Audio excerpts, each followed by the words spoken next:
grande satisfação que damos início ao ciclo de palestras Abrafiltros 2018. O tema escolhido de hoje é a Indústria 4.0. Temos a honra de receber o professor Márcio Moretti. Administrador e empreendedor, iniciou sua carreira em 1990 na Novartis Farmacêutica. 6 anos depois, fundou uma empresa de tecnologia e desenvolveu o sistema MES, Manufacturing Execution System, solução especializada em indústria farmacêutica. Seu sistema tornou-se líder na América Latina e venceu o prêmio Sindus Pharma, na categoria Software para a Produção de Medicamentos por 3 anos, 2009, 2010 e 2011. No mesmo ano, vende a empresa para a Siemens, onde permaneceu por 3 anos como executivo responsável pelos negócios na América Latina. Em 2015, fundou nova empresa dedicada à criação de valor através da transformação digital. Logo no primeiro ano, foi reconhecida entre as 10 iniciativas de tecnologia mais inovadoras do Brasil, através do prêmio A 100 Mais, promovidos pelo IT Media, em parceria com a PwC. Nossos agradecimentos à ASPR, professor Marcos e Ari, pela oportunidade em convidar o professor Moretti para estar conosco hoje aqui. Seja muito bem-vindo, tenham todos uma ótima palestra. Uma salva de palmas. Bom, vamos explorar um tema aqui hoje, que é a criação de valor através da transformação digital. Alguns chamam de Indústria 4.0. Desde da minha primeira experiência profissional, como comentou aqui o protocolo, na farmacêutica suíça Novartis, a nossa preocupação, eu era, naquela ocasião, parte de um time de tecnologia de informação voltado à área industrial, mas sempre preocupado com a criação de valor e não a aplicação da tecnologia por tecnologia.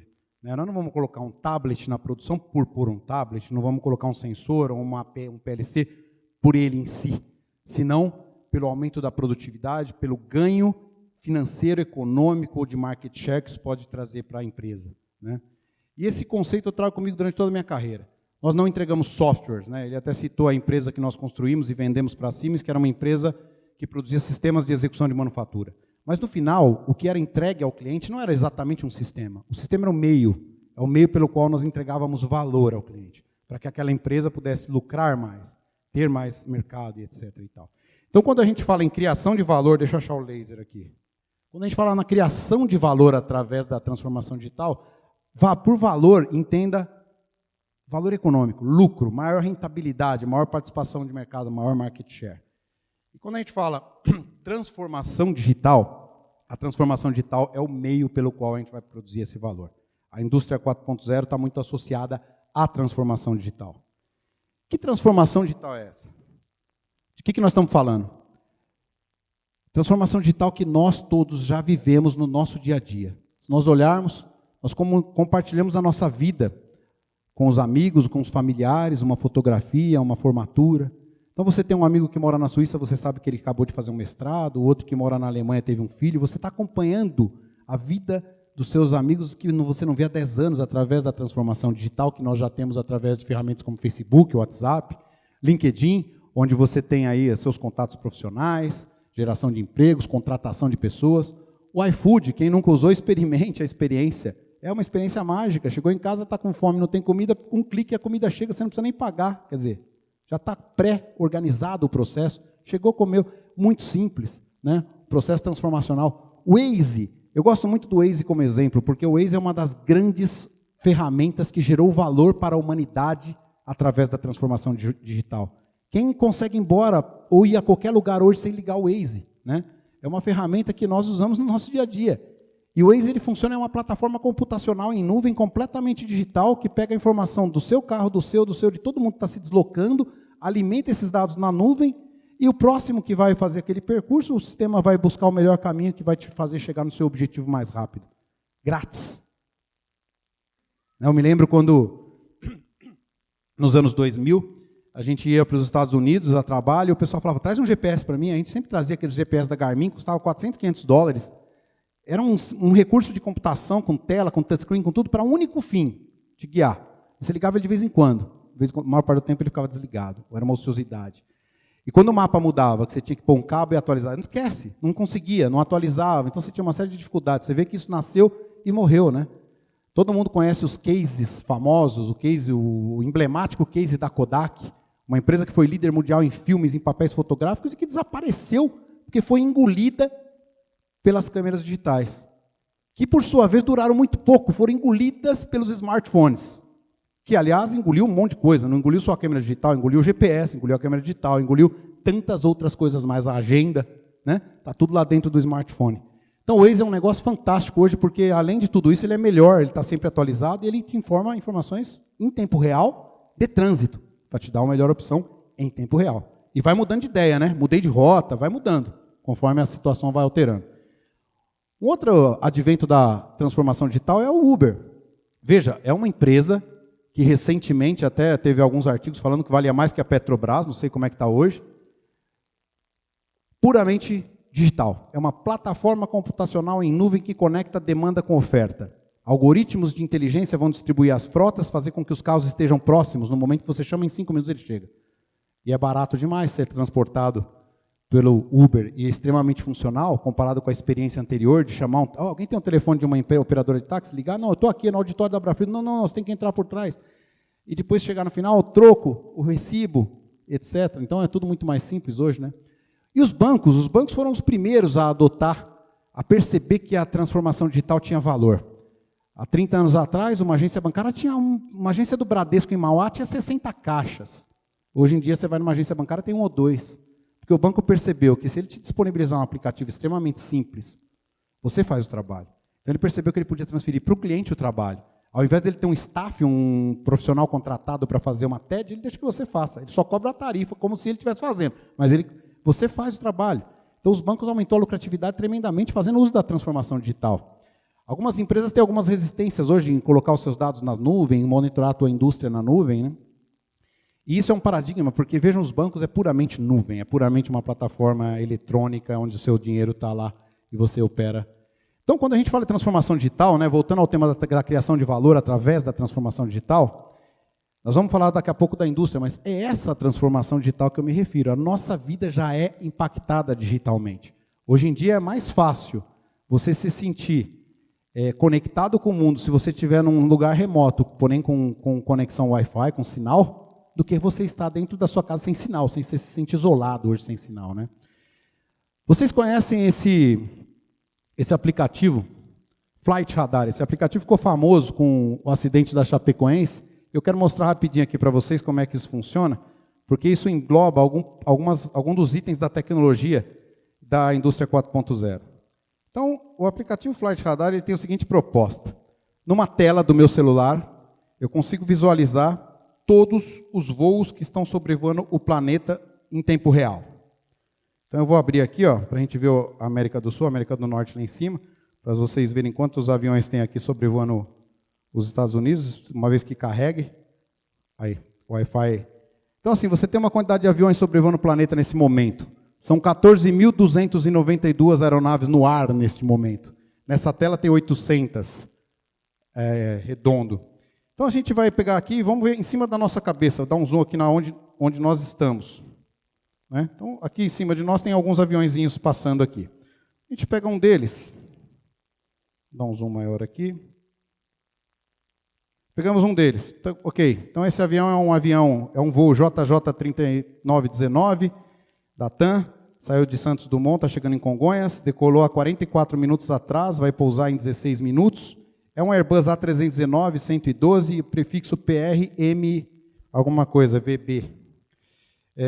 Quero um pouco mais de dados desse avião. Está aqui, a altitude que ele está, 1.827 metros, descendo 1.820 agora. Velocidade, 197 nós, ou 364 km por hora. Latitude e longitude atualizada em tempo real. Eu sei tudo sobre o que está, velocidade vertical, todas as informações desta aeronave. E eu posso ver também a imagem da cabine do piloto. Então vamos ver a imagem, o que esse piloto está vendo agora, ali. Essa imagem é uma imagem reconstruída pelo Google, baseada na informação de altitude, latitude e longitude. Ela precisa carregar um pouco, eu estou competindo no Wi-Fi com alguns outros equipamentos aí, mas espero que ela apareça aqui para a gente ver. Mas enfim, você vê exatamente a cidade aqui, até chegar no aeroporto onde o avião está pousando. E você tem aqui a condição de pegar um binóculozinho que tem aqui no... Aí entra a questão da realidade aumentada, de você pegar um binóculozinho que tem aqui no software, abrir a câmera do celular, achar um avião no céu e o software fala, esse avião, é esse voo, está indo para tal lugar, está tal, todas as informações do voo, com realidade aumentada. Então, um aplicativo desse que é gratuito, você baixa no seu celular, pode te mostrar tudo o que está acontecendo em tempo real no céu do planeta. E o que eu costumo muito brincar quando eu estou fazendo a apresentação para executivos da indústria em geral é falar, cara, no mundo de hoje, onde você consegue ver todos os voos que estão sobrevoando o planeta em tempo real, saber a cotação de todas as ações nas bolsas de valores de Frankfurt, Nova York, Nikkei, Bovespa, em tempo real, e você não sabe o que está acontecendo na máquina que produz algo que está no piso de baixo, você precisa de um relatório que alguém vai te mandar amanhã, ou precisa ligar para perguntar, no mundo de hoje, digital, com informação acessível, ter informação para a tomada de decisão é fundamental. E essa informação está disponível, dá para fazer hoje. Não tem razão mais para não fazer, né? Esse exemplo do Flight Radar é bem bacana, porque o que os aviões fazem? Os aviões todos têm seus painéis de controle, essas informações estão lá. E eles postam um pacotinho de dados em segundo, ou etc., em algum lugar na nuvem, e o aplicativo pega essa informação e torna ela útil. E o quanto ela é útil, né? Imagine você que é o aeroporto de Goiânia tem que organizar a equipe de limpeza, abastecimento, check-in, embarque, troca de catering, tira comida usada, põe nova. Planejar o horário que esse avião vai pousar é extremamente útil para esse tipo de coisa. Serviços de transfer, usar essas informações, já chegou, não chegou, está on time, não está. Extremamente útil ter a informação sobre o que está acontecendo. E na indústria, essa informação ainda é muito num paradigma do relatório, do papel, que chega amanhã, né? Bom, Industry 4.0 é o nome do termo da indústria 4.0 criado pelo governo alemão. O termo indústria 4.0 é um termo criado pelo governo alemão. O termo foi lançado na feira de Hannover no ano 2011. O governo alemão, preocupado com uma eventual inovação disruptiva que pudesse vir de qualquer outro lado, olhou para o mundo e falou, pô, a gente precisa ser protagonista da quarta revolução, nós não podemos, de repente, vir algo de outro lado e nós sermos vítimas, vamos dizer assim, disso. Então, nós queremos ser protagonistas. Reuniu as principais empresas alemãs e iniciou um debate do que seria a quarta revolução industrial. Para contextualizar um pouco, acho que todo mundo já ouviu falar um pouco disso, mas por que quarta? Porque remete realmente a uma eventual quarta revolução. Houveram 3 até então. Qual foi a primeira revolução? A primeira revolução aconteceu aqui no século XVIII, com o advento da máquina a vapor. O pessoal se deu conta de que esquentando água, o vapor expandia, empurrava um pistão, e isso podia fazer algumas coisas. E com isso construíram máquinas, teares, começaram a construir trens, Maria Fumaça. Imagina que até então a humanidade se deslocava com cavalo, era limitado, com barcos à vela, ou sei lá como, mas enfim. O advento da máquina a vapor transformou a produtividade da humanidade. A humanidade passou a ter acesso a bens e serviços muito mais, numa quantidade N vezes maiores do que antes. E isso melhorou a qualidade de vida. No final eu vou mostrar um vídeo que mostra a qualidade de vida em 200 anos, como ela evoluiu com todas as revoluções que ocorreram. Aí veio a segunda revolução industrial. A segunda revolução industrial ela chegou com o advento da eletricidade. Com a invenção da eletricidade, a divisão do trabalho e a produção em massa, nós tivemos a segunda revolução industrial. Aqui, a produtividade deu um novo salto, século XX. Aí vem a terceira revolução. Essa nós já pegamos uma parte dela. Eu peguei o finalzinho, vamos dizer assim. Ela começou nos anos 70, 80, que foi a era da informação. Chegaram os computadores e começaram a fazer o trabalho das pessoas na área administrativa, inclusive. Então, o Cardex do inventário foi para dentro do computador. Controle de estoque, dentro do faturamento, foi para o computador. Folha de pagamento, que o Ari fazia na mão lá, foi para o computador. Contabilidade, foi para o computador. Algumas automações no processo, o robô que fazia processos simples, apertar um parafuso, fazer uma solda, um monte de coisa começou a ser automatizada, foi a terceira revolução industrial. E aí vem agora a quarta, que o pessoal chama de sistemas cyberfísicos, é a conexão de tudo com tudo. Tudo se falando e tomando decisões, machine to machine, máquinas aprendendo, algoritmos que evoluem sozinhos, e você tem um grande ganho de produtividade com isso. A indústria 4.0 está extremamente apoiada num termo, numa tecnologia, que é a tecnologia de internet das coisas. E aí tem um subtermo que é Industrial Internet of Things, né? Esse é um relatório do Fórum Econômico Mundial, aquele que acontece em Davos, onde líderes empresariais e governantes se reúnem para discutir tendências, riscos, oportunidades dessas tendências. Por 2 anos seguidos esse relatório foi emitido. Eu não sei da última reunião se já tem alguma coisa disponível ainda, mas é uma preocupação dos governos, porque toda revolução gera desemprego, muito. E depois gera novos empregos. Eu me lembro quando era criança, no final dos anos 70, começo dos anos 80, meu pai falava, quer ganhar dinheiro? Faça Senai. Mas não vai ser torneiro, não, vai ser ferramenteiro que ganha mais. Porque era a profissão da segunda revolução. Só que a terceira revolução trouxe todo mundo para o mundo do TI. Hoje o SINDPD, que é o Sindicato de Processamento de Dados, é o maior sindicato do Brasil. Quase todo mundo trabalha com tecnologia de informação hoje. Um emprego que não existia há 30, 40 anos atrás. Então quais serão os empregos do futuro? Quais vão sumir? Né? Quais empregos desaparecerão? Existe uma série de preocupações dos governos e, por outro lado, oportunidades que surgirão. Né? Oportunidades que surgirão. Apenas a título de curiosidade, na segunda Revolução Industrial, um cidadão muito conhecido, chamado Henry Ford, ousou dizer que produziria carro para que todas as pessoas pudessem comprar. Isso na época soava como uma loucura, o pessoal falava, esse cara é louco, carro é um negócio extremamente caro, é para a elite. E ele queria produzir carro para todo mundo. Parecia uma loucura, e hoje todo mundo, né, eu lembro, meu pai trabalhou numa indústria chamada Vemag, muitos de vocês conhecem, e ele fala, num dado momento, parar a produção para fazer um retrofit nas linhas para passar de 3 para 7 carros por dia. Isso nos anos 60. E o pessoal saiu e falou, gente, mas onde que vai vender 7 carros por dia? Agora, recente, anos 60. Hoje uma Fiat faz 3.000 carros por dia, não sei o número certo, mas os volumes de produção são brutais. Na terceira revolução industrial, Bill Gates disse assim, no futuro todos terão um PC, um personal computer, nas suas casas. Na época que computador era um negócio de empresa. Caro, a gente pensava, como assim computador em casa, gente? Todo mundo? E está aí, todo mundo tem no bolso um computador, né? Aquilo que parece loucura num primeiro momento, acontece lá no futuro. No final do ano de 2016, o presidente da Lyft, maior concorrente do Uber nos Estados Unidos, um cidadão chamado John Zimmer, fez uma afirmação que também soa um pouco desconfortável nesse momento. Mas talvez daqui a uns 10 anos a gente olhe e fale que ele estava certo. A afirmação dele é, em 2025 não haverão mais carros particulares.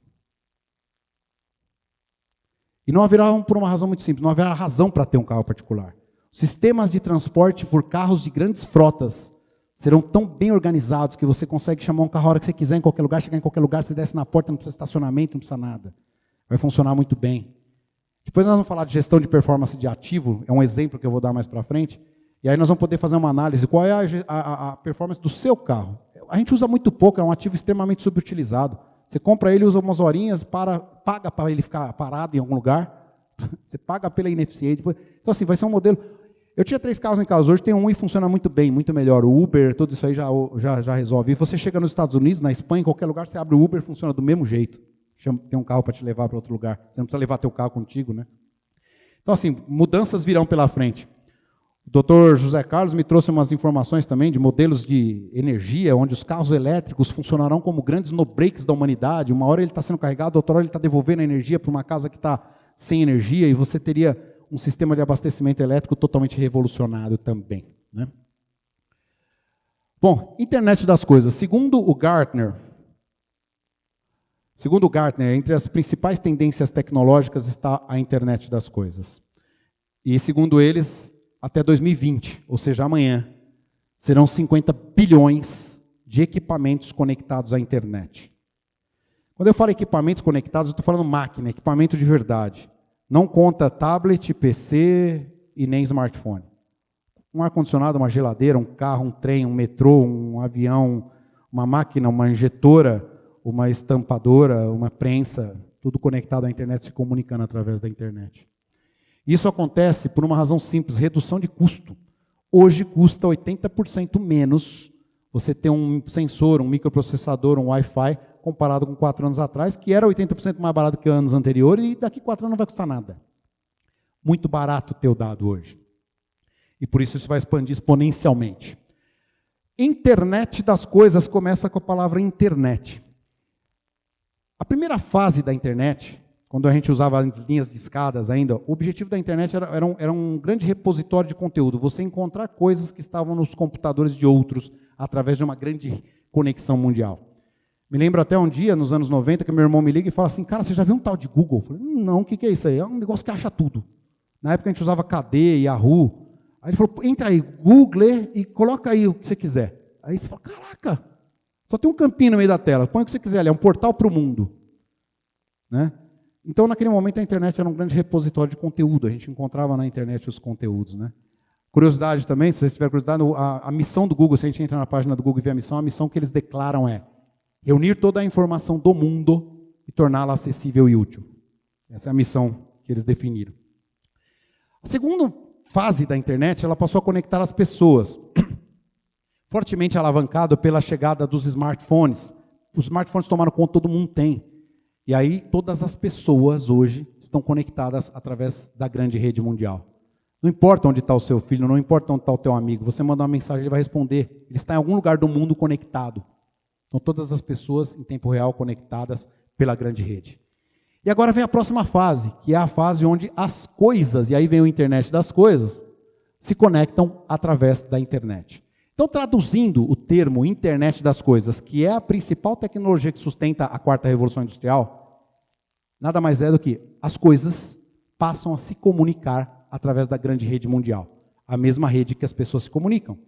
E a partir disso, você fala com a coisa fala com você, a coisa fala com coisa. Máquina falando com máquina.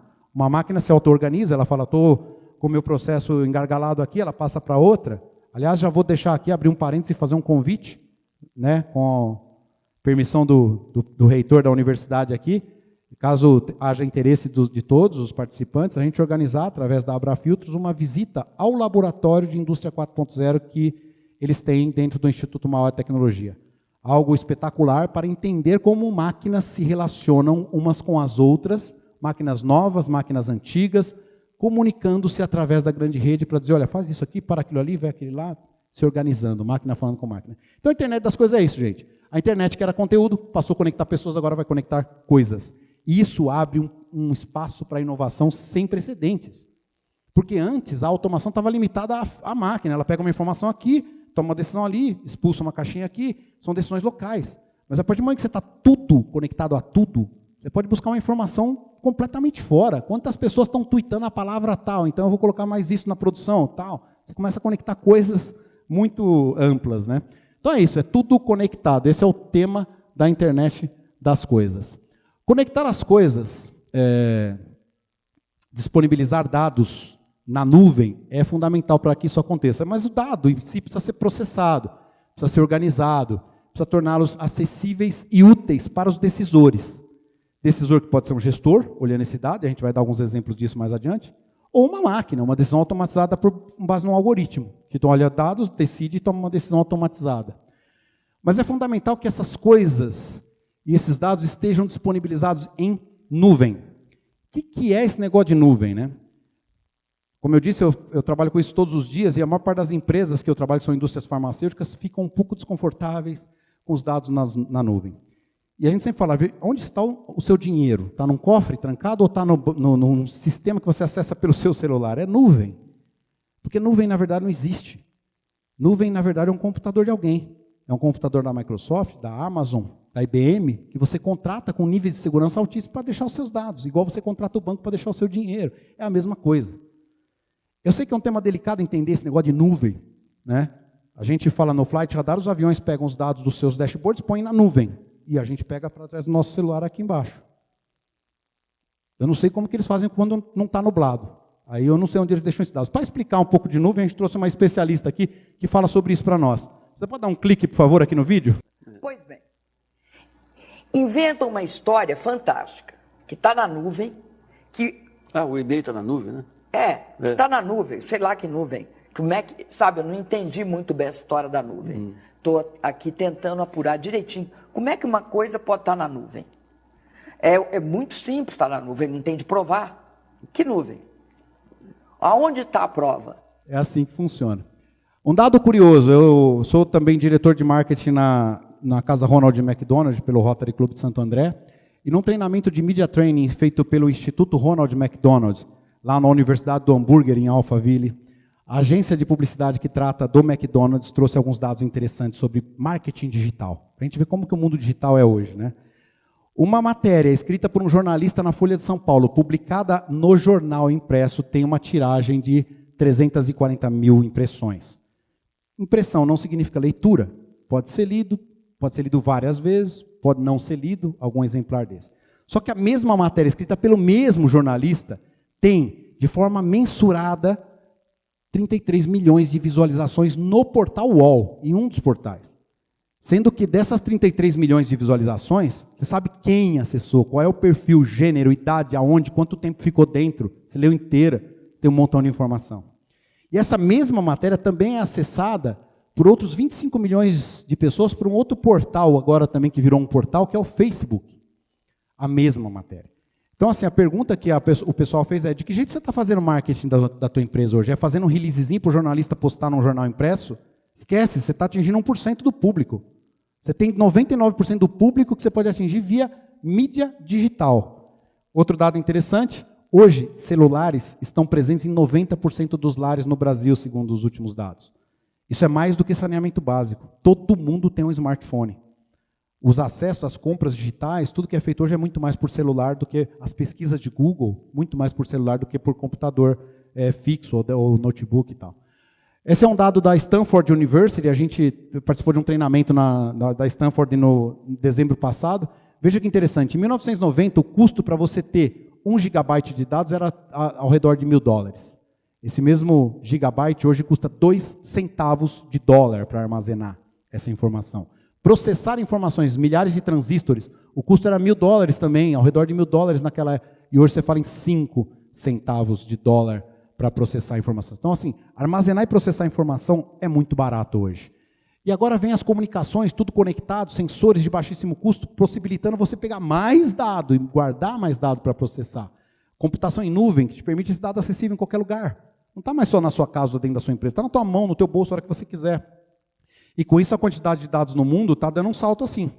A internet trouxe um grande salto e o IoT vai dar um outro mega salto, trazendo para uma quantidade de dados jamais imaginada antes, né? Esse é um dado interessante também. Nos Estados Unidos foi aprovado há 2 meses atrás pelo Food and Drugs Administration, o FDA, a primeira pílula digital do mundo. Olha que coisa maluca. Então é um comprimidinho. Você põe um adesivozinho no corpo, toma, e esse adesivo é um captador de informação. O comprimidinho tem um chip e ele vai dar informações do seu corpo para fora. A coisa é mais ou menos assim, o comprimido, deixa eu ver se dá para ver aqui. O comprimido aqui, ele está aberto aqui, tem um chipzinho dentro dele ali. Tá, como é tudo branco, não está dando para ver direito aqui, mas aqui é um zoom. Então tem um chipzinho. Como é que funciona? O comprimido entra no seu organismo, no momento que ele dissolver no seu estômago, esse chip entra em contato com os ácidos estomacais, ativa, acorda, manda alguns dados dizendo, hoje, isso aqui é muito simples, ele manda o que a gente chama de time stamping, o carimbo do horário que ele passou pelo estômago. Manda para o sistema. Então você tem no celular que hora você foi realmente, para a pessoa que tem Alzheimer, não lembra se tomou, se não tomou, outros controles, enfim, você tem uma informação do momento em que a medicação foi absorvida no seu organismo. Depois esse chipzinho, que é minúsculo, menos que 1 milímetro, menos que meio milímetro, sai e você descarta ele. Então isso abre um espaço, já foi aprovado pelo FDA, abre um espaço para inovação na área de saúde sem precedentes. Não vai demorar muito para você engolir uma cápsula transparente com várias câmeras e passar toda a imagem de todo o seu sistema digestivo. Não vai demorar muito para você engolir uma cápsula com um microlaboratório que vai colher amostras, analisar e mandar os dados para fora. Então, assim, são transformações digitais como essa que a gente está falando. Para falar de transformação, então, eu vou pegar um exemplo aqui, que é esse pequeno sensorzinho. Pode abrir aí, Roger, para nós. Esse é um sensor que recomendo fortemente a todas as indústrias presentes que se aproximem da universidade. Eu não sei se vocês já fazem isso, eu não fazia. A partir do momento que me aproximei aqui do Instituto Mauá Tecnologia, a gente começou a receber uma série de ideias novas, né? Liguei aqui, Roger, clica nele aí para mim. E esse é um sensorzinho que me foi apresentado aqui pelo Dr. José Carlos de Souza, o reitor do Instituto Mauá Tecnologia. Então, um sensorzinho desse tamanho, tá? Ele é capaz de capturar um montão de informação da tua produção. Por exemplo, você tem um sensor de presença, você tem uma fábrica envasadora de água, dessa água aqui. Lá no final, na linha de produção, está saindo água, você quer medir essa produção. Então você tem aqui um negócio que conta a produção. Produção. Máquina parou para o almoço. Sabe o tempo que ela ficou parada? Voltou do almoço. Sabe qual é o ritmo que ela está produzindo quando voltou do almoço? Se produziu peça boa, se produziu peça ruim, vermelhinha ali. Mas você está sabendo informações contextuais, por exemplo. Essa produção está acontecendo em que temperatura ambiente? Aqui a 23,9 graus. Com que temperatura irradiada de infravermelho para você pegar pontual uma temperatura de um ponto? Em que umidade relativa de ar? Com que pressão atmosférica? Muito utilizado na produção de vacinas e medicamento em geral, que você tem que controlar a contaminação para ela não fugir de uma sala, então você mantém a pressão negativa, né? Sensores de movimento, então você tem um acelerômetro ali em 3 eixos, acelerômetro é esse processo, está parado, acelerei, parado, acelerei. Magnetômetro, para que lado isso está virado em relação ao norte magnético do planeta. Giroscópio, giro no próprio eixo. Sensor de luz, então eu vou pegar aqui na frente do projetor, a quantidade de luz que nós temos aqui é de 1000 lux. Vamos ver se é verdade o que eles falam aqui, quantos lux tem esse negócio. Acho que não é verdade não. E se você esconde aqui, então tem produtos fotossensíveis, você tem como controlar esse tipo de coisa. E uma série de outras informações que ele pega ali para baixo. Sobe um pouquinho mais, Roger, por favor. A taxa de amostragem é que eu estou pegando um dado a cada 30 milissegundos, significa 30 mais ou menos dados por segundo sendo capturado e postado na nuvem, né? A distância que um equipamento está do outro, então você consegue localizar as coisas na sua fábrica, onde está um manutentor, onde está uma caixa de ferramenta, uma empilhadeira, onde ela está nesse momento, né? E aí vamos lá, vamos pegar os sensores de movimento para fazer um exemplo, né? Hoje se fala muito em manutenção preditiva, né? Vamos pegar o acelerômetro aí, Roger. Então esse aqui, por exemplo, é um gráfico de aceleração de um equipamento. Imagina que nós colocamos esse sensor em um equipamento, uma máquina, e a gente quer prever se ela vai quebrar ou não, por exemplo. Então ela está ali, esse é o gráfico de acelerômetro, e aí você está pegando a vibração. Essa é a vibração padrão dela, vamos dizer assim. Esse aqui, você deixa isso monitorando durante um tempo. Como eu aprendi com o Zé Carlos aqui, isso aqui é a internet das coisas, isso é tecnologia. Tecnologia pela tecnologia não gera valor. Mas a partir da tecnologia a gente gera dados, e com os dados a gente consegue aprender o comportamento das coisas.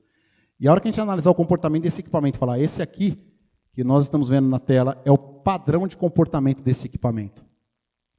Se esse padrão sofrer alguma alteração, a gente pode já startar uma ação de uma manutenção. Por exemplo, você estava vibrando assim, ele começou a vibrar assim, ó. Algo errado está acontecendo com esse equipamento. A vibração dele aumentou, então pode estar pedindo... Se a vibração aumentou concomitantemente com a temperatura subindo, você pode estar pedindo uma lubrificação, uma troca de uma correia, uma polia, enfim, você consegue, tendo os dados, você constrói os algoritmos preditivos para prever as coisas. Então esse é um exemplo. Pode fechar esse aí? Um outro exemplo é, para que o mundo possa ter as máquinas todas conectadas na internet, nós precisamos de uma tecnologia que possa conectar um equipamento velho, porque não tem nenhuma indústria hoje que só tem máquina moderna. Tem uma máquina que você comprou ontem, que está novinha, que tem uma certa automação, uma conexão com a internet, e você tem equipamentos antigos, legados, alguns que não tem nada de automação, é um equipamento que tem um motor elétrico e acabou. Com um sensor desse você consegue colocar ele no equipamento e identificar os movimentos do equipamento, né? Então, ó, eu sei para que lado ele está virando, tá vendo? Então eu consigo ter muita informação do equipamento. Se você tem um misturador que precisa dar, sei lá, 300 voltas a tantos RPM, só que ele é antigo, eu consigo ter essa informação na palma da mão com um sensor extremamente simples desse. Bom, fechando o tema do sensor, esse é a parte mais interessante de um sensor desse aqui. É custo. Um negócio desse aqui, quanto custava ter essas informações há um tempo atrás? Quanto custava ter esses dados, né? Você tinha que contratar um monte de empresa de automação, gastar muito dinheiro. Hoje um sensor desse custa nos Estados Unidos $30. Preço de um Big Mac, 2. Big Mac com batata grande. Muito barato. E ele posta informação na nuvem, eu estou pegando no meu celular, eu posso estar pegando um BI, posso estar pegando uma outra ferramenta de análise. Enfim, você tem informações muito baratas hoje para ter na mão.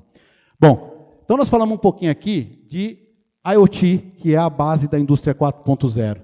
O IoT vai produzir um mega Big Data, que combinado com outros Big Data vão nos dar insights, né? Então assim, o tema é como a gente pode alavancar os resultados de uma empresa que está operacional hoje, melhorando a eficácia e a eficiência dos ativos produtivos. IoT, Indústria 4.0, é um tema extremamente amplo. A gente pode navegar em quarta revolução na educação. Podemos falar em revolução em várias áreas, na medicina, na saúde. No final, o meu último slide fala sobre o Plano Nacional de IoT. Foi apresentado no IoT World Congress em Barcelona, no ano passado, onde o governo brasileiro, com a McKinsey, contratou a McKinsey, fez um trabalho bonito, e vai desalavancar questões regulatórias e financeiras para alavancar o uso de IoT no Brasil, né? Tem várias áreas nesse plano que foram mapeadas. Estou escolhendo aqui um tema que é, você tem uma fábrica, tem uma linha de produção e você quer melhorar essa eficiência. Pegar um tema bem simples aqui. Então a gente vai falar do quê? Não sei se vocês conhecem essa terminologia, é usado mundialmente, chama Overall Equipment Effectiveness, é a eficiência global de equipamento. Basicamente, é um indicador global, é um benchmark que o mundo faz um com o outro para ver como é que está a produtividade, e ele é composto de 3 fatores, que é o seguinte, você comprou uma máquina, ela é sua, 24 horas por dia. Qual é o tempo que você deixou ela disponível? Ela não está quebrada, ela está funcionando. Isso chama-se disponibilidade. Então, no tempo que ela ficou disponível, ela pode produzir. Qual é o ritmo, a performance que ela faz? Faz 1000 por hora. Ela conseguiu fazer 1000 por hora? Não. Então faz 800? Então, isso chama-se performance do equipamento. E tudo que ela faz é vendável? Você consegue transformar em dinheiro? Não, uma parte é scrap, é lixo, é retrabalho. Então, isso é qualidade. Aí a multiplicação de 3, de disponibilidade do equipamento, performance do equipamento quando disponível e qualidade do produto que ele fez, te dá um fator, um número lá, um percentual que é chamado OE, que o mundo compara um com o outro. Então, mas o assunto nós vamos falar de OE? Não necessariamente, porque isso é uma métrica. Eu quero falar de ganho de lucratividade. Uma empresa poder ganhar mais dinheiro, aumento de produtividade, poder produzir mais, aumento de capacidade produtiva, ou seja, se você tem demanda reprimida, poder aumentar a tua capacidade sem ter que comprar uma nova máquina, e redução de custos, tudo o que leva a um aumento de lucratividade. E, portanto, o assunto é excelência operacional drivada por informações de qualidade para a tomada de decisão. Uma jornada pela excelência operacional demanda que a empresa tenha cultura e comprometimento para resolver problemas. Só que resolver problemas sem saber onde está o problema é um desafio. E aí entram ferramentas de medição. E a gente hoje tem softwares que pegam dados e que te traz, olha, o problema é esse. E aí você tem que ter ação, porque não adianta nada você saber qual é o problema e não tomar uma ação de melhoria. É a ação que transforma, né? Precisa de ação. E quebra de paradigmas. Porque é aquele negócio que eu vejo muito nas empresas, mas sempre foi assim, isso aqui é assim. Pode mudar, e muito, né? Quebrar paradigmas para poder fazer diferente. Uma pergunta, assim, quando a gente está voltado à geração de valor, né? Quando você tem um projeto para implementar um software, para medir automaticamente a sua eficiência, qual é a tua meta no final? Qual a meta que você dá para o executivo e paga o PLR dele? É implementar o software? É aumentar a eficiência? Ou é maximizar o lucro? Aqui entra um tema que eu, no Lean IT Summit, vi uma pessoa de inovação da Walt Disney World falando, olha, nos Estados Unidos o pessoal já trata muito isso. Um projeto entrega um output, que é o software. O output precisa gerar um outcome, que é um benefício, que é a eficiência. E esse outcome precisa gerar um impacto, que é o que você quer. O que você quer é o impacto é esse aqui. Você melhora um software, o software por consequência gerou mais eficiência, a eficiência maior gerou mais dinheiro, mais lucro, o impacto que se busca. Então assim, o tema do OE aqui ainda, tá?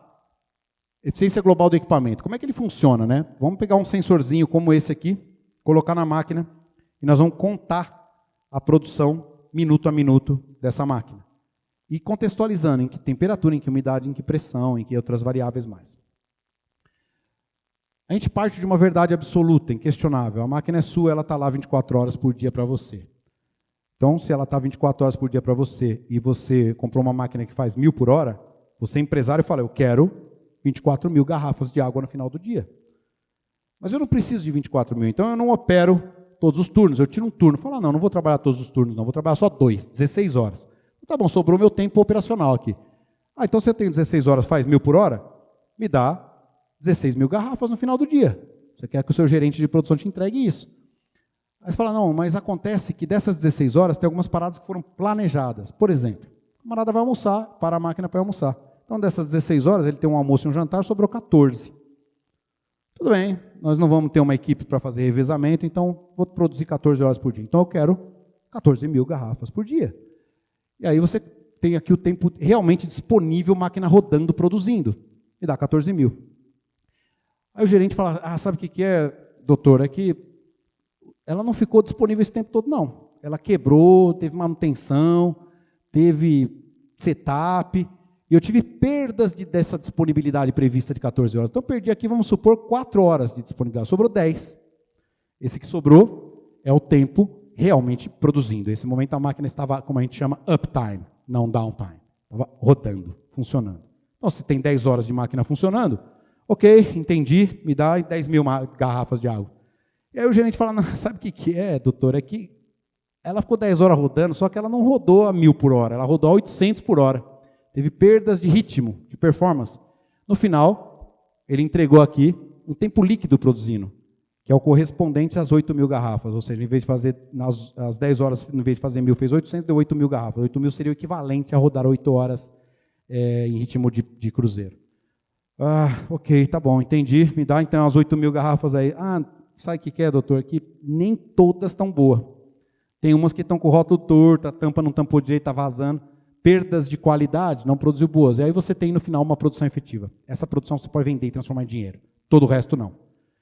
E isso é o que mais impressiona os empresários. Eu trabalho com empresas multinacionais, onde conselhos, etc., e empresas de dono. O dono vai lá na Alemanha, ele compra uma máquina, ele quer aquela produção daquela máquina. E aí não acontece, acontece 1/3 do que ele imaginava.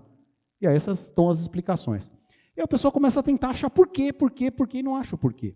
Para medir o OE, é muito simples. O termo de eficiência global é o seguinte, tem 2 formas de calcular isso. A mais simples é, você pega o que você produziu e divide pelo que você esperava produzir. Então você teve uma eficiência global de 45%. Tem outras formas de calcular, nem vem ao caso aqui da gente discutir isso hoje, mas você pode multiplicar as perdas e você vai chegar no mesmo número. A questão é que nenhuma empresa precisa de IoT, de indústria 4.0, de nenhuma tecnologia para saber qual é o seu OE. É só dividir o que você produziu pelo que você esperava e já sabe qual é a eficiência. A empresa precisa de IoT para saber onde estão as perdas. Esse é o ponto. Porque a chave para aumentar a produtividade é maximizar a eficiência da máquina através do combate às perdas. Não é olhando para a produtividade é impacto, é consequência. Então você precisa entender onde estão as perdas para maximizar, para reduzi-las e com isso maximizar a produtividade. Então é assim, se você, teoricamente aqui falando, reduziu as paradas planejadas, então você tem um aumento do tempo disponível para a produção. Aí você combate os probleminhas que ficam gerando manutenção e reduz as perdas de disponibilidade. Você aumenta o tempo produzindo. Aí você vai lá e entende por que está tendo problema de ritmo. Resolve. A cola do rótulo não está boa. Resolve o problema de ritmo. Aumenta o tempo líquido produzindo. Reduz problemas de qualidade para que a empresa fique mais redondinha, a produção, e aí você aumenta a sua produção final como um todo. Num turno de 8 horas, cada ponto percentual no indicador OE corresponde a 5 minutos de produção.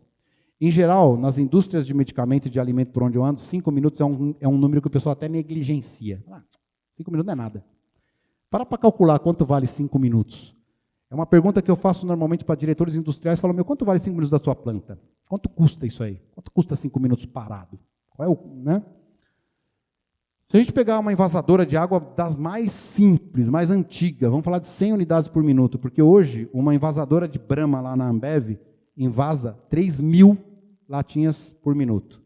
Isso é um número por segundo absurdo. Uma indústria farmacêutica com máquina de ponta faz o cartucho de medicamento, que é uma caixinha com um blister cheio de comprimido dentro, 600 por minuto, são 10 por segundo.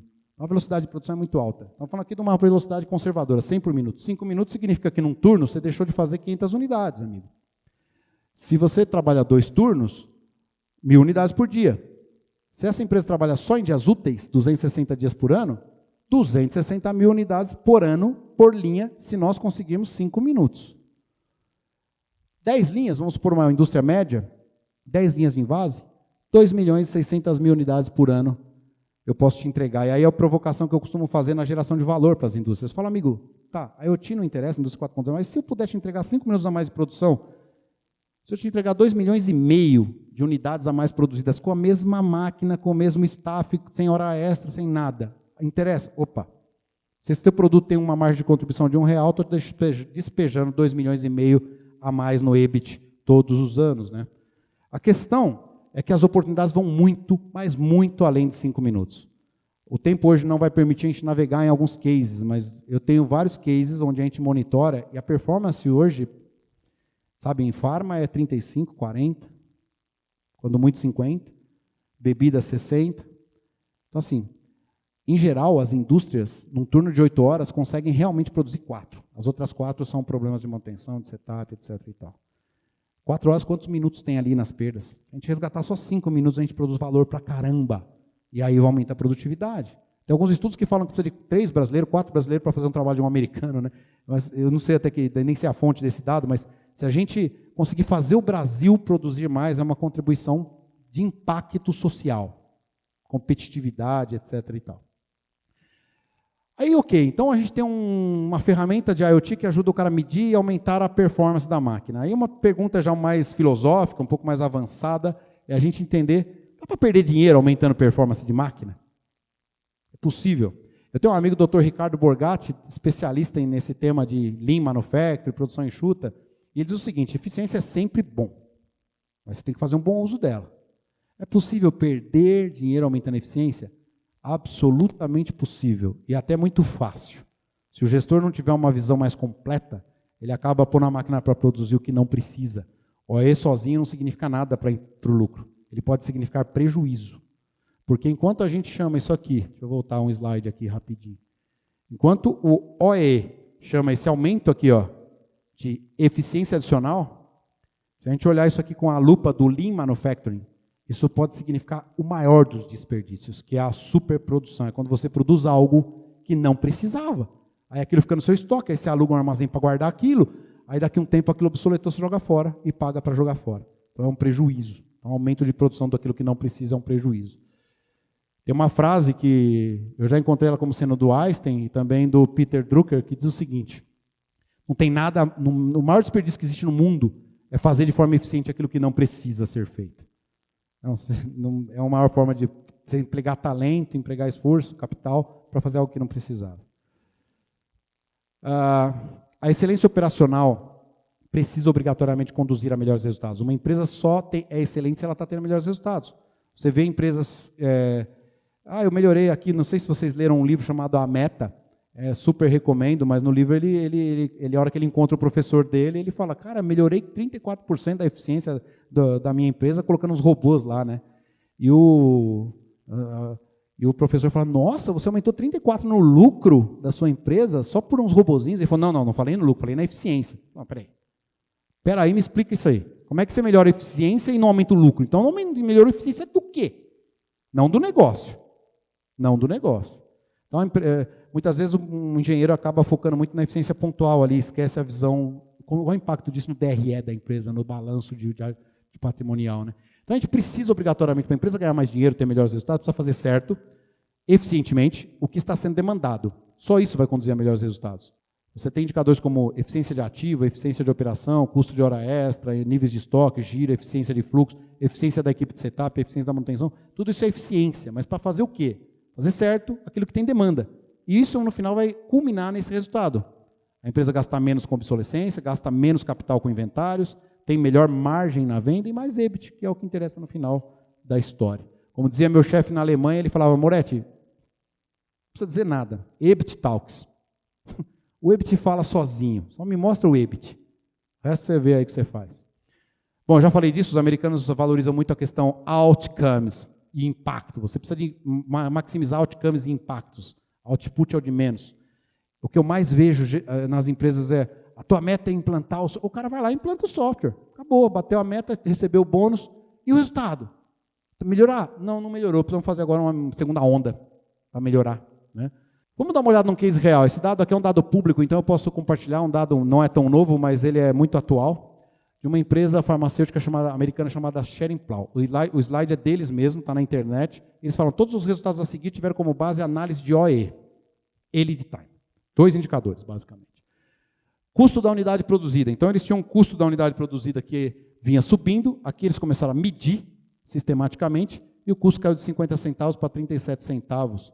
25% de redução no custo da unidade produzida. Ele explica como que ele chegou no custo aqui, que não tem nada escondido embaixo do custo com hora extra. Então, eles gastavam 600 mil reais por ano com horas extras. Como eles se tornaram mais eficientes, o custo de hora extra caiu para 180, economizaram 400 mil por ano com horas extras, né? Então, a hora extra caiu aqui, ao passo que a produção subiu. Você saiu de 24 milhões para 30 milhões. Aí você fala, muito fácil, aumentar a produção reduzindo a hora extra, é só aumentar o time, contrata mais gente. Não. Aqui é a produção per capita, uma conta muito simples, quantidades produzidas por pessoa. Então, você tinha, antes, 190 mil unidades produzidas por cabeça e agora chegou em 234. Um ganho de produtividade efetiva por medir. Não se melhora aquilo que não se mede, precisa medir para ter esse ganho. Eu vou pular isso aqui também, mas enfim, a ferramenta dá o dado, o IoT dá o dado, você tem a informação, você precisa tomar as ações de melhoria. Sem isso não tem ganho, né? Essa é a ideia desse slide aí. Então, a pergunta que eu faço para qualquer empresário, interessa para você esse impacto, esse outcome? Interessa você conseguir tirar 25% mais de produção da tua fábrica? Interessa você poder reduzir 25% os custos com hora extra, por exemplo? 70 com hora extra, no custo geral aqui, 70 nas horas extras, né? Se interessa isso, é importante você ficar atento a esse tipo de solução. Aqui, então, um exemplo, uma solução real, é uma arquitetura de uma solução de gestão de eficiência, de ativos de produção de máquinas, através de tecnologias modernas. Então, IoT, para pegar dados, o Big Data produzido por esse IoT fica armazenado em nuvem, e aí você faz as análises, encontra tendências, encontra os problemas que você até então não sabia. A Stanford nos deu uma informação muito interessante. O governo americano planejava a distribuição de energia para uso doméstico baseado numa premissa. A premissa era o consumo de energia numa casa era baseado num feeling deles, né? O consumo de energia numa casa funciona assim. O cara está dormindo, o cara acorda, ele liga tudo, usa, toma banho, faz lá o café da manhã, desliga tudo e vai trabalhar. Baixa o custo de consumo. Quando ele chega no final do dia, ele liga tudo de novo, toma banho, assiste televisão, ar-condicionado, depois desliga tudo e vai dormir. Então eles falavam que a distribuição de energia no governo americano era feita baseada no modelo que eles chamam de camelo, 2 picos de consumo no dia nas residências. Colocaram sensores em 3 milhões de residências e começaram a monitorar. E descobriram que apenas 14% das casas têm o padrão que eles imaginavam, que eles planejavam 100% do sistema. A premissa era furada. Descobriram que a outra casa do lado tinha um padrão completamente inverso. E eles começaram a mudar o sistema e com isso eles disponibilizaram, olha que coisa fantástica, uma quantidade de energia absurda para crescer o país. Sem ter que, só entendendo a distribuição, esse cara agora não está usando, joga para lá, joga para cá, porque os modelos são diferentes. Então, você tem que ter... Quando a gente coloca IoT Big Data, a gente produz evidências fáticas de como as coisas funcionam. Não é mais uma feeling, né? E às vezes você descobre coisas que você imaginava que era outra. E é diferente. Então, assim, nesse modelo aqui, a gente coloca um sensor numa máquina, que é uma linha de produção grande, coloca um sensor na máquina e monitora tudo o que está acontecendo nessa máquina em tempo real e dá um feedback para o operador em tempo real para ele saber o que está acontecendo na máquina. Como essa informação está na nuvem, do seu celular você monitora a tua máquina, não importa onde você está. Você pode estar de férias e falar, deixa eu ver se ela ligou já, se está produzindo, se está no ritmo certo. E todo esse dado fica acumulado em nuvem para você fazer análise de tendência. Então, mais ou menos assim, uma tela lá monitora, vou passar bem rápido esses slides aqui, ó. A máquina está produzindo, é uma máquina X, ela está no turno 2, está produzindo, está ligada, está produzindo a 208 por minuto, e aqui você tem um feedback para o operador dos últimos 15 minutos, inspirado no feedback do Efficient Dynamics da BMW, que mostra os últimos 15 minutos e que funciona muito bem, melhor do que o instantâneo e melhor do que a média, né? Você tem que dizer para o operador o seguinte, cara, tua meta é entregar 211 por minuto aqui, essas barrinhas tem que, cada minuto concluído, tem que ter uma barra de 211. Quando não tiver nada aqui, eu quero saber por quê. E o sistema capta esses dados automaticamente. A máquina está rodando 208 por minuto. No momento em que ele está monitorando como é que ele está em relação à meta, estou caminhando bem. No momento que ela parou, o status da máquina parou, você abre um cronômetro na cara do operador e fala, cara, já está 7 minutos e 33 segundos parado, 34, 35, você põe isso para funcionar. Tem uma teoria que diz o seguinte, zona de conforto não incita ação. Isso aqui é para tirar da zona de conforto, tem que incomodar.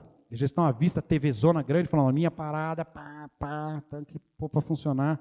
Aí o operador vai lá, ficou parado há mais tempo. Quando ele põe ela para funcionar de novo, fica um buraco aqui, um gap. E fica aqui dizendo para o operador, aí amigo, tem uma justificativa que você precisa me dar. E o operador tem que clicar nisso aqui.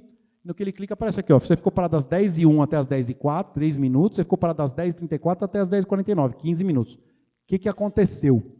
E o operador tem que pegar esses tempos aqui, ó, clica nele, escolhe um motivo de uma árvore de motivos que você configurou previamente. Aí ele fala, estou com problema no produto, estou com falta de mão de obra, estou com a máquina quebrando, ele vai dar um motivo. Isso vai alimentar as estatísticas para a gente. Ele está dizendo ali que, né, aquelas 2 paradas foram por um problema de produto, foi para as estatísticas. E aí ele continuou produzindo. Uma informação muito importante que o IoT pode dar para uma indústria. Que hora esse lote de produção vai terminar? Isso permite organizar o setup. É igual a história do pouso do avião, para que o setup seja feito de maneira rápida. A nossa experiência mostra que há um grande desperdício de capacidade nas indústrias por conta de setups mal feitos. A indústria leva muito tempo para fazer um setup.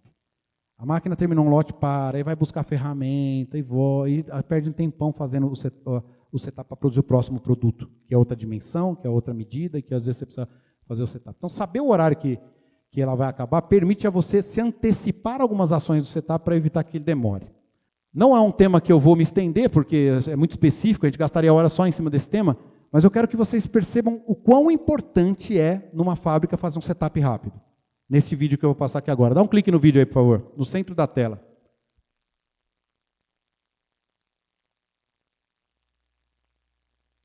Esse é um pit stop da Fórmula 1 em 1950. Vejam como eles faziam um setup, uma troca. But Holland comes in for a pit stop. Time to refuel and change tires. Olha a ferramenta que ele usa para soltar a Dewmore roda. himself changes the tires. Only 4 crew members, including the driver, are allowed to work on the car. It's Umas the limitações 10th de time. tripulação e tudo. Holland Mas stays in his seat. enquanto ele faz a troca de um pneu, Let's ele walk. toma voltas do concorrente. O que naquela época não era um problema, porque o concorrente, quando fosse fazer a parada dele, também tomaria Mas a partir do momento que o seu concorrente faz um setup rápido, ou você faz rápido, não adianta só correr na pista rápido, tem que setup rápido. Veja, está terminando a primeira roda. Vai começar a segunda. Aí você fala, poxa, olhando hoje para isso, você fala, não poderia ter um paralelismo, não poderia ter dois. Né? E tomando volta.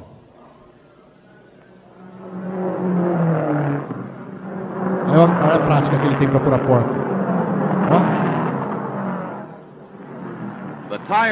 E agora vem limpar o para-brisa.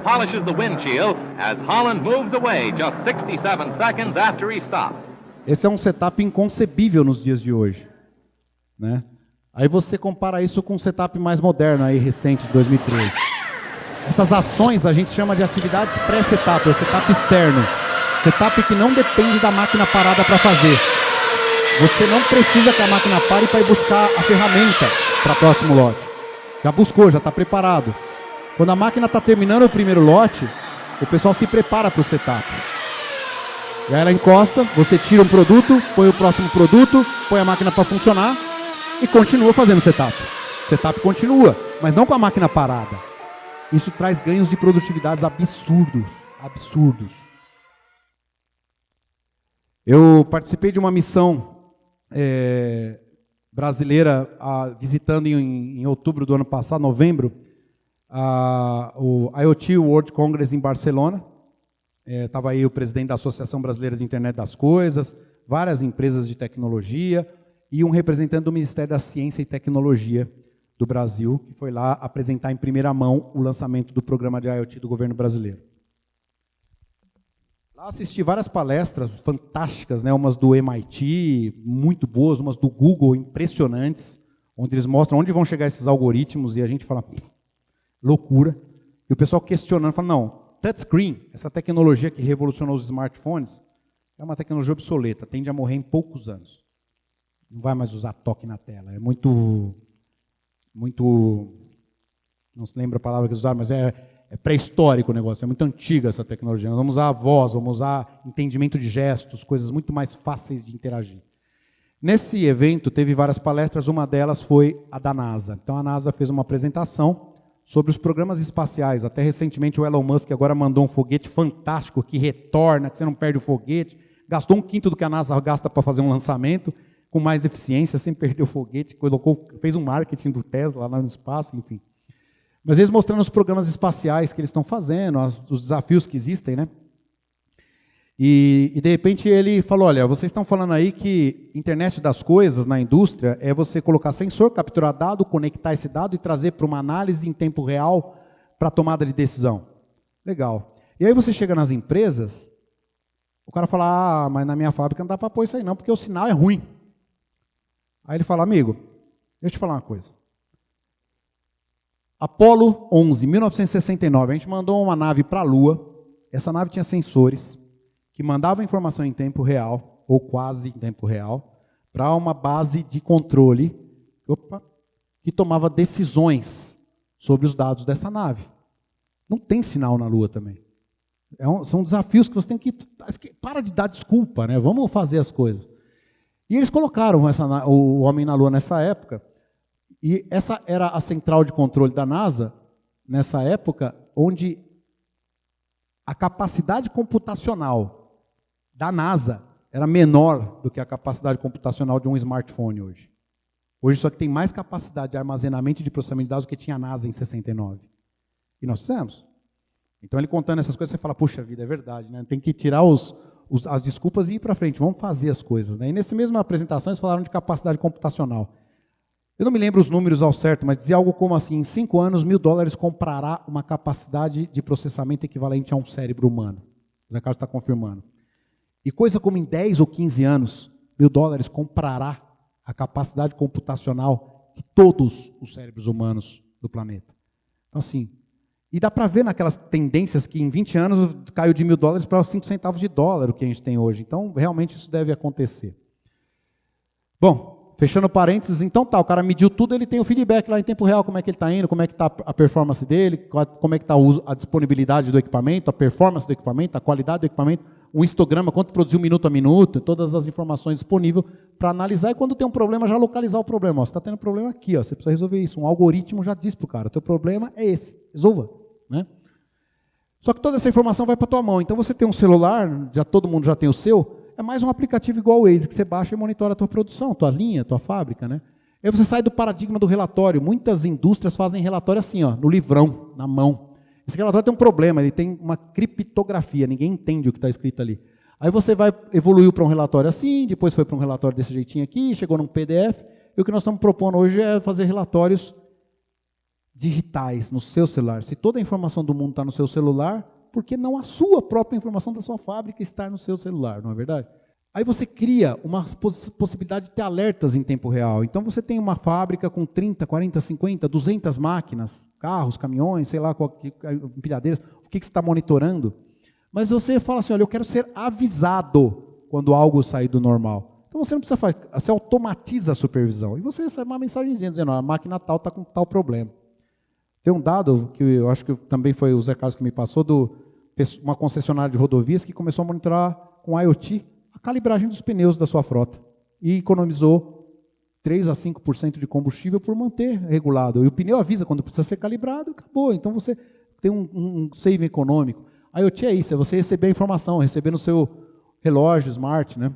Ou com realidade aumentada, né? Como é o caso do avião que eu mostrei aqui, que a gente com realidade aumentada consegue saber. Isso aqui é uma foto que eu mesmo tirei, uma linha de produção de saúde animal, indústria Merial, Animal Health, hoje pertence à Boehringer alemã, uma linha de produção de vacinas para gado. A gente entra na produção com o celular e ele vai mostrando o que está sendo feito ali, o que está sendo feito lá, com que hora vai terminar, qual o ritmo, qual a performance está indo. Então a informação fica na mão do gestor. Ou no pulso dele, né? A gente fala, o pessoal pode até tomar banho, o gestor vendo o que está acontecendo hoje. E aí tem algumas telas aí desse tipo de aplicação que eu vou mostrar ao vivo navegando junto com vocês. Então, o importante é a geração de valor, é monitorar de quanto em quanto tempo a máquina quebra, quanto tempo demora para consertar quando ela quebra, quais são os principais motivos que ela tem quebrado, né? Quais são os principais ladrões de disponibilidade, para você pôr foco, né? Na minha primeira empresa lá na Novartis, tinha uma gestora de produção lá, que ela era uma mulher que era extremamente chata. E ela era sempre atendida pela manutenção, porque ela pegava esse probleminha aqui, ó, e transformava num problemão. O ruído que ela produzia era muito alto. Então a manutenção ficava focada em tentar resolver isso. Quando isso aqui não significa nada, o problema grande está aqui, aqui que você tem que focar a atenção. Então quando você mede dados, tá aqui, ó, eu vou focar nisso aqui, esse seu problema aí representa 5 minutos de perda por dia, vamos brincando. Só que esse aqui são 2 horas. Se eu reduzir 10% do tempo aqui, já é mais que o teu. Né? Então você tem conceito de Pareto que se aplica em tudo na vida, né? De vários indicadores que a gente tem aqui, eu vou escolher um que a gente possa navegar sem problema de NDA. Onde que está mesmo? Aqui. Esse aqui é um indicador que, na oportunidade que eu estive lá com o companheiro João Moura, aí a gente deu uma navegada nisso. É um indicador que a gente não fez nenhuma mágica aqui, tá? É só reunir os dados da empresa, os dados que já estão lá, organizá-los e torná-los úteis para o decisor tomar suas decisões. Então, nessa visualização aqui, nós estamos visualizando, aqui em cima, todas as vendas de uma empresa farmacêutica, uma determinada linha de pomadas. Todas as vendas dia por dia. Então, aqui é um ano, né, a escala de tempo aqui é um ano, todos os dias tem quanto vendeu. Então, gerou um total de vendas, uma média diária e uma média em valor e em quantidade. Aqui a venda por mês. O tamanho da barra é a quantidade de pedidos que essa empresa recebeu do mercado. A parte azul é o que ela converteu em faturamento. Ela tinha o produto, ela vendeu, faturou, pegou. A parte vermelha, pedidos que ela recebeu, ela não tinha o produto. Então, se ela tivesse um algoritmo de predição prévio que pudesse prever essa demanda, ela poderia ter o produto e ter aproveitado essa venda. Vendas por cliente, convertida, perdida. Vendas por produto, convertida, perdida. Todos os produtos aqui do lado, todos os meses e dias do ano aqui em cima. E aí o camarada pode entender o comportamento da demanda dele. Então vamos lá, vou pegar esse mês de março aqui. O que aconteceu em março que eu perdi tanta venda? Eu clico em cima do mês de março e a ferramenta de inteligência, consolidando aqui bilhões de registros, ou sei lá quantas notas, esses caras emitem coisa de 40 mil notas mês, cada nota com 10 linhas, então é uma quantidade enorme. Isso costuma ser muito rápido. Eu não sei se a gente está com limitação de acesso à internet, assim, de banda, mas é muito rápido. Bom, respondeu. Então tá lá, cliquei no mês de março. Opa. Cliquei aqui no mês de março, destaquei março, cada uma das semanas de março, as vendas diárias, convertidas e não convertidas, por cliente, destacado aqui, convertida e perdida, por produto, convertida e perdida. Então eu vou navegando nisso, entendendo a demanda, como é que a venda acontece. Por exemplo, quero saber o primeiro trimestre, janeiro, fevereiro e março. Cliquei aqui em 3 meses aqui em cima, e o sistema vai me trazer essa resposta, quando ele quiser aqui, sobre quais foram as vendas nesse período. Então me permite uma análise muito multidimensional, né, onde eu posso navegar no tempo, navegar nos produtos e ter as respostas de como é que é. Olha, tá vendo? Janeiro, fevereiro e março aqui. E você vai navegando para ter as respostas. Isso é para entender como é que é a demanda dos meus produtos. Aí, do outro lado, vamos entender, a gente vai entender aqui, ó, vendas está esvaziando o meu estoque. Produção, alimentando o meu estoque. Produção. E no meio você tem o estoque. O estoque a gente entende ele como uma caixa d'água. Ok, tem variações da demanda, variação da oferta. Num dado momento você tem mais estoque, num dado menos, mas não pode nem faltar estoque nem sobrar. Se sobrar, transborda, perdeu. Obsolescência. Se faltar, faltou, perdeu venda, perdeu dinheiro. Então você perde dinheiro pelo transbordo ou pela falta, né? Você precisa gerenciar isso muito bem. E essas ferramentas ajudam nisso, né? Então, do outro lado, você vê a tua produção. Esses dados de produção vindo do sistema de produtivo ou, se você tiver uma granularidade melhor de informação, de sensores espalhados pela produção que estão coletando as coisas que estão acontecendo. Coletando automaticamente as informações do que está acontecendo. Está demorando para carregar aqui, mas enfim, você tem o tempo de atravessamento por mês, ou seja, quanto tempo leva para um produto ser feito mês a mês. 465 lotes foram feitos. Tempo médio de produção de 17 dias e meio. Melhor caso 8, pior caso 47. A distribuição desses casos está aqui, ó. 8 está aqui, 47 está aqui. O maior pico está aqui no meio, que é justamente os 17 e alguma coisa, que é onde a gente...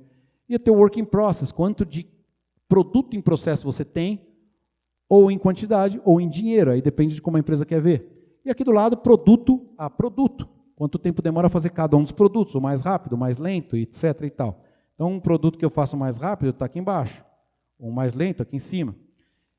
E aí, com isso, a gente consegue entender como é que está a cobertura, né, do meu inventário. Então, eu tenho meu estoque no meio, e aí eu pego o seguinte, qual é a inteligência que está por trás disso aqui? Muito simples, não tem nenhum segredo nisso. A gente pegou a quantidade que tem de estoque desse determinado produto aqui e divide pela venda média diária calculada pela própria ferramenta. Então, eu peguei as vendas dos últimos 12 meses, calculei a venda média diária e falei, olha, a venda média diária é de tanto. Pelo que tem no estoque, está me dando uma cobertura para 370 dias. Se é um iogurte, já era, perdeu, vai vencer na tua mão. Você vai jogar fora. Tem muito estoque para o que eu tenho de dados de venda, vai haver perda. Então você já faz uma predição, e aí entram os modelos preditivos, de que haverá obsolescência. Esse tipo de situação onde você quer estoques que cubram 30 dias, 20 dias, você define aqui, né? Mas não isso. Esse excesso aqui provavelmente você perde. Ao lado, a barrinha laranja mostra o outro dado que eu peguei aqui da produção. Quanto tempo leva repor? Quanto tempo leva fazer um produto desse? Ah, leva um mês, uma semana, um dia, 15 dias, ali era 17, na média. Então, se demora aqui 10 dias para fazer, eu não preciso de um estoque para 370. Né? Eu posso ter um estoque de 20 ou de 30, quando ele chegou próximo. Isso falando de indústria ineficiente, porque quando você pega automobilística, hoje os estoques são de horas, né? E aí você consegue fazer modelos preditivos, tanto de obsolescência que está aqui em cima, quanto de falta. Então aqui você já tem produtos que já estão na falta, eu tenho cobertura zero, e produtos que estão na iminência da falta, por exemplo. E aí você faz uma análise de ruptura, veja que bacana essa informação aqui, ó. É o último aqui, tá? Depois já volto para a finalização. Esse aqui é um gráfico que mostra a informação com 5 variáveis. Você tem aqui no eixo de cá a quantidade que faltou dos produtos. No eixo X. Então tá. Então aqui você tem a quantidade que faltou. Nesse eixo aqui, quanto de dinheiro isso representa. Então você pode ver, as bolas são os produtos que entraram na falta. E o tamanho da bola é a margem que esse produto deixa para a sua empresa. Então aqui você tem, por exemplo, um produto que teve muita quantidade na falta, porém em termos de valor ele não é tão representativo. Esse outro já tem menos quantidade, mas tem mais valor. Então você tem que escolher, no momento em que a tua capacidade estrangulou, tem mais demanda do que eu aguento atender, ou eu melhoro a eficiência e atendo, ou eu escolho quem eu vou sacrificar. E essas ferramentas ajudam a escolher o que te traz menos margem. E esse gráfico aqui ele tem uma quinta variável que é o tempo. Então essa informação é de agosto de 16, mas eu posso ver ela andando no tempo, quer ver? Ó? Como é que aconteceu isso em setembro, outubro, novembro, dezembro, qual produto ficou na falta, qual voltou, qual faltou em março. E você entende a dinâmica do teu negócio de uma maneira diferente, organizando os dados. E aqui tem, como eu disse, 40 mil notas por mês, com 10 dias por nota, tudo organizado aqui dentro dessa informação. E você pode pegar isso por mapa da ruptura, eu não vou me estender mais mas plotar isso, vai aparecer um mapa aqui, do mesmo jeito que o Flight Radar, você sabe em que cidade que está faltando, para que clientes, fazer as suas escolhas. Ok? Vou voltar aqui para o PowerPoint, pode matar o projetor aí, Roger, por favor. Bom, inteligência de manufatura é um tema dentro da indústria 4.0. Uma vez que a gente tem os dados, a gente precisa ter inteligência para processar esses dados. A gente pode fazer isso em 3 fases. Numa fase 1 é saber o que está acontecendo. A maior parte dos gestores não sabe o que está acontecendo. A partir do momento que você sensoriza, monitora, você tem na palma da tua mão, você já sabe o que está acontecendo. Com base nos dados históricos acumulados por esse visibilidade diagnóstica, a gente consegue criar modelos, aprender modelos. Falar, toda vez que aconteceu isso e aquilo, depois quebrou. Vibrou mais demais, você consegue aprender os modelos. Aprendendo os modelos, você cria modelos preditivos, projeta eles para o futuro, faz um backtest, funciona, projeta ele. E começa a predizer coisas. Olha, vai faltar, vai sobrar, vai ter quebra. E você começa a tomar ações em cima desses modelos preditivos. E aí eu vou falar aqui um aprendizado que tive com o Peters, na primeira apresentação que fiz para ele. Ele falou, esperava uma solução mais mastigada, que é a terceira fase, que é onde você chega no modelo prescritivo. É quando chegamos no nível do Waze. O Waze, quando você fala, eu quero ir daqui até Congonhas, ele não vai te dar uma série de gráficos, igual eu mostrei aqui, estatísticas, dizer, olha, por aqui você tem chance de 80% de ter sucesso, por ali você tem de 90%, mas tem um... Não dá nada disso. O que ele te traz é, vire à direita, e depois vire à esquerda. Ponto. Faça isso.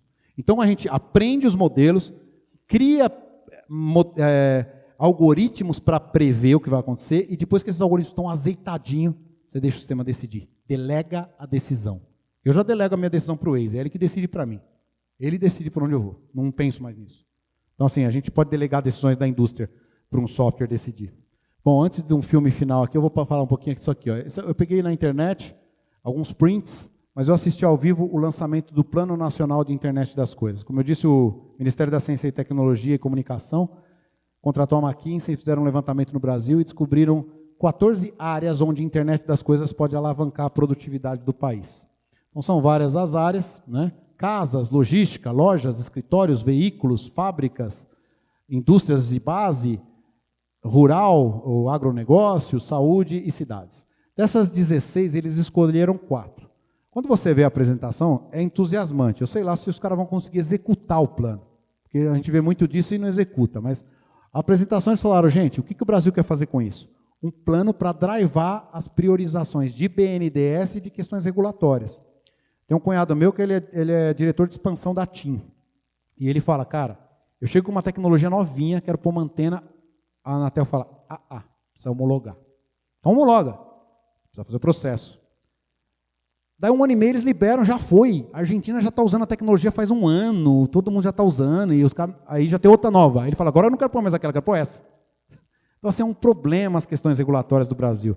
Eu trabalho com a indústria farmacêutica, a Anvisa demora para liberar as coisas. A Anvisa, chega uma tecnologia nova, demora para você poder usar e tal. O objetivo desse plano é, eles escolheram 4 áreas, cidades, saúde, agrobusiness e indústria. E essas 4 áreas, em teoria, terão seus processos regulatórios para usar sensores, porque isso aqui tem telecomunicação, tem Anatel nisso aqui. Liberar questões regulatórias mais rápido e liberar grana para investimento, para as empresas poderem investir pesado em tecnologia de informação. As áreas prioritárias são essas 4, deve ter isso acontecer. E eles fizeram uma pesquisa de qual é o potencial de ganho, né? Então tem uns números assim que parece previsão do tempo, né? Entre 5 e 39 bilhões é o que se pode ganhar na saúde com IoT. Entre 13 e 27 bilhões em cidades. Então, cidades é um negócio bacana. IoT, quarta revolução. Imagina o seguinte, os semáforos hoje, o Zé Carlos tem um projeto lá na Mauá para resolver o problema dos semáforos da Praça Mauá lá. São 3 cidades, 4, né? Cada semáforo é de uma cidade, não se conversa e sempre com trânsito ali. Mas hoje em dia tem gente fazendo semáforo com informação do Waze. E o Waze sabe para onde as pessoas estão se deslocando. Se você tem sensores no rio, você sabe que vai ter um potencial enchente ali, você já comunica o Waze, já desvia, você movimenta toda uma massa de carros para o outro lado. Não entra aqui vai ter enchente, tem potencial. Toda vez que esse rio subir nesse nível, 2 horas depois estava alagado. Então você consegue ter, né? No agronegócio, lá no IoT World Congress em Barcelona, no agronegócio, o pessoal está enterrando sensor no solo para ver a temperatura e a umidade do solo a 30 a 60 centímetros. E com isso eles tomam decisão da hora de semear, da hora de colher, de irrigar ou não, casando informação se está úmido ou não com forecast de chuva. O cara fala, olha, vai precisar irrigar, mas tem uma chuva para chegar essa noite. Põe só um pouquinho, faz um saving. Então a pessoa tomando decisões assim desse tipo com IoT, com a internet das coisas. E na fazenda os desafios são grandes. Aí eu acho que cabe uma palestra no futuro aí do Zé Carlos falando sobre as tecnologias hoje disponíveis. LoRa, Long Range Low Power, você consegue um sensorzinho com uma pilha ficar funcionando 10 anos, lá no meio da fazenda, e comunicando por 10 km de distância, não tem esse negócio de não ter sinal. Funciona até na Lua. Por fim, eu vou fechar aqui com um vídeo, que é um vídeo que mostra a importância de organizar os dados para entender um problema. Quando você tem muitos dados e eles estão num banco de dados, no Excel, seja lá onde for, é difícil de analisar. É aquela coisa de você sentar, tirar o óculos, ou colocar quando você precisa para perto, e debruçar em cima e ficar analisando. Né? Quando você tem uma ferramenta que analisa para você, você pega isso mais pronto. Esse é um vídeo que mostra a evolução da humanidade, da saúde e da riqueza da humanidade em 200 anos, num único BI vivo, que é aquele que a gente mostrou aqui da ruptura andando no tempo, e ele vai mostrar como é que isso acontece. Dá um clique para mim no vídeo, por favor.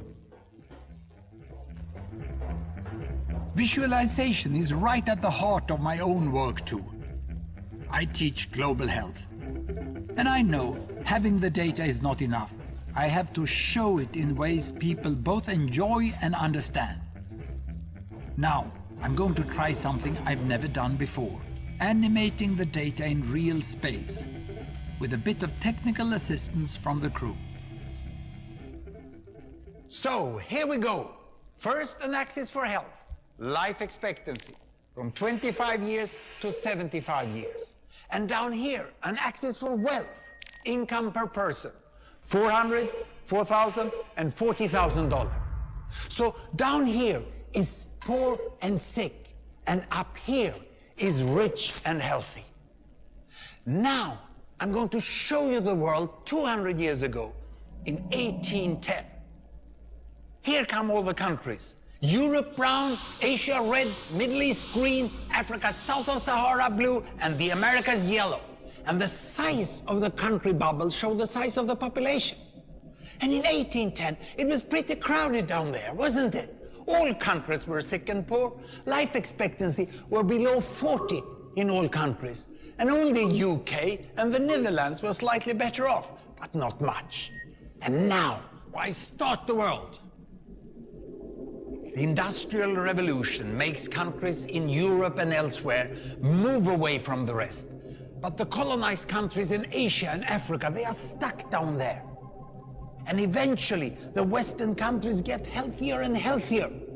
And now we slow down to show the impact of the First World War and the Spanish flu epidemic. What a catastrophe! And now I speed up through the 1920s and the 1930s. And in spite of the Great Depression, Western countries forge on towards greater wealth and health. Japan and some others try to follow, but most countries stay down here.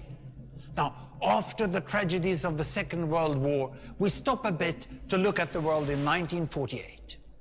1948 was a great year.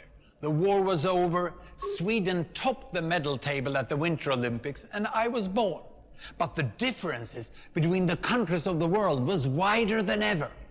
United States was in the front, Japan was catching up. Brazil was way behind, Iran was getting a little richer from oil, but still had short lives. And the Asian giants, China, India, Pakistan, Bangladesh, and Indonesia, they were still poor and sick down here. But look what is about to happen. Here we go again. In my lifetime, former colonies gained independence, and then finally they started to get healthier and healthier and healthier. And in the 1970s, then countries in Asia and Latin America started to catch up with the Western countries. They became the emerging economies. Some in Africa follows. Some Africans were stuck in civil war and others hit by HIV. And now we can see the world today in the most up-to-date statistics. Most people today live in the middle, but there are huge differences at the same time between the best of countries and the worst of countries. And there are also huge inequalities within countries. These bubbles show country averages, but I can split them. Take China, I can split it into provinces. There goes Shanghai. It has the same wealth and health as Italy today. And there is the poor inland province Guizhou. It is like Pakistan. And if I split it further, the rural parts are like Ghana in Africa. And yet, despite the enormous disparities today, we have seen 200 years of remarkable progress. That huge historical gap between the West and the rest is now closing. We have become an entirely new converging world. And I see a clear trend into the future. With aid, trade, green technology and peace, it's fully possible that everyone can make it to the healthy, wealthy corner. Well, what you just seen in the last few minutes is a story of 200 countries shown over 200 years and beyond. It involved plotting of 120,000 numbers. Pretty neat, huh? Os Estados Unidos já reconhece que hoje o mundo está mais para os criativos do que para os teóricos. A revolução acontece pelos criativos, aquele que enxerga fora da caixa, né? Então, assim, os teóricos tendem a ter um domínio de uma teoria que já está dominada, e isso é algo que vem de trás, né? E o criativo pode criar algo que ninguém pensou. Tem uma universidade nos Estados Unidos chamada Singularity University, fundada pelo pessoal do Organizações Exponenciais, que já foi N vezes recomendado, ainda não li, mas que diz o seguinte: ninguém foi ensinado numa universidade a criar o Uber, a criar o iPhone. São criativos que fazem isso, né? Então, hoje, analista de dados, cientista de dados, hoje, nos Estados Unidos já são profissões bem pagas, mas não é um cara, é um cara que consegue ser curioso, olhar aqueles dados, saber manejá-los, mas ser curioso, falar, cara, será que tem uma relação entre isso e aquilo, e buscar esse a mais, né? Então é algo que a gente deve revolucionar a educação, né? Eu fico contente de ver vários colegas aí da Mauá hoje aqui. A Mauá hoje tem formado profissionais nessa linha, né, Zé Carlos? Engenheiros que são curiosos, são empreendedores, que querem ir além, fazer algo diferente. Gastei 1h20, 1h30 aí do tempo. Tem alguma pergunta, estou à disposição. Márcio, eu li outro dia que a Uber estava com prejuízo. Como é que a Uber pode estar com prejuízo, se ela não tem todos esses... Você sabe alguma coisa sobre isso? Não sei. Não faço a menor ideia. Eu acho que eles devem... às vezes, empresas assim são consideradas ainda startups, embora sejam muito grandes, né? Eles estão fazendo grandes investimentos em crescer. Quem tem um negócio sabe que crescer não é fácil. Para você crescer, você precisa criar estrutura nos países e investimento. Crescer demanda dinheiro. Pode ser isso que hoje ainda traz prejuízo para o Uber, mas eu não tenho conhecimento para responder com propriedade essa pergunta, não. A Tesla dá prejuízo. E é uma empresa que vai ganhar muito dinheiro ainda. Parabéns aí pela palestra, né? É muito interessante, acho que todos gostaram muito, mas na prática eu gostaria de saber a dificuldade, né? A dificuldade para se implantar isso numa empresa de pequeno porte, né? Quais são os requisitos, o tempo, informações nesse sentido para que isso se torne realidade em empresas menores. Não, bacana. Excelente essa pergunta, gostei. Porque, de fato, esse exemplo que eu dei da gestão da eficiência de ativos é algo que até 5 anos atrás, quem fazia é uma Coca-Cola, é uma Ambev, e olhe lá, em algumas plantas. Porque você chamava uma empresa de automação tradicional e o investimento para coletar esses dados e tudo era muita grana, então não era todo mundo que fazia. O cara ficava fazendo os controles dele do jeito de sempre, cronômetro, anotação manual, quando muito, né? Hoje, isso é acessível a qualquer nível de empresa. Eu vou dar um exemplo de uma empresa que surgiu no Brasil, que é apoiada pela Endeavor, e que faz um negócio revolucionário. É fornecedor nosso lá. Chama-se Rock Content, uma empresa de Belo Horizonte. Qual que é o negócio dos caras? É produzir marketing de conteúdo, produzir artigos. Eles criaram uma plataforma digital, que é você entra lá, você fala, minha empresa trabalha com saúde, então eu quero artigos na área de saúde. A minha é moda, quero artigos na área de moda.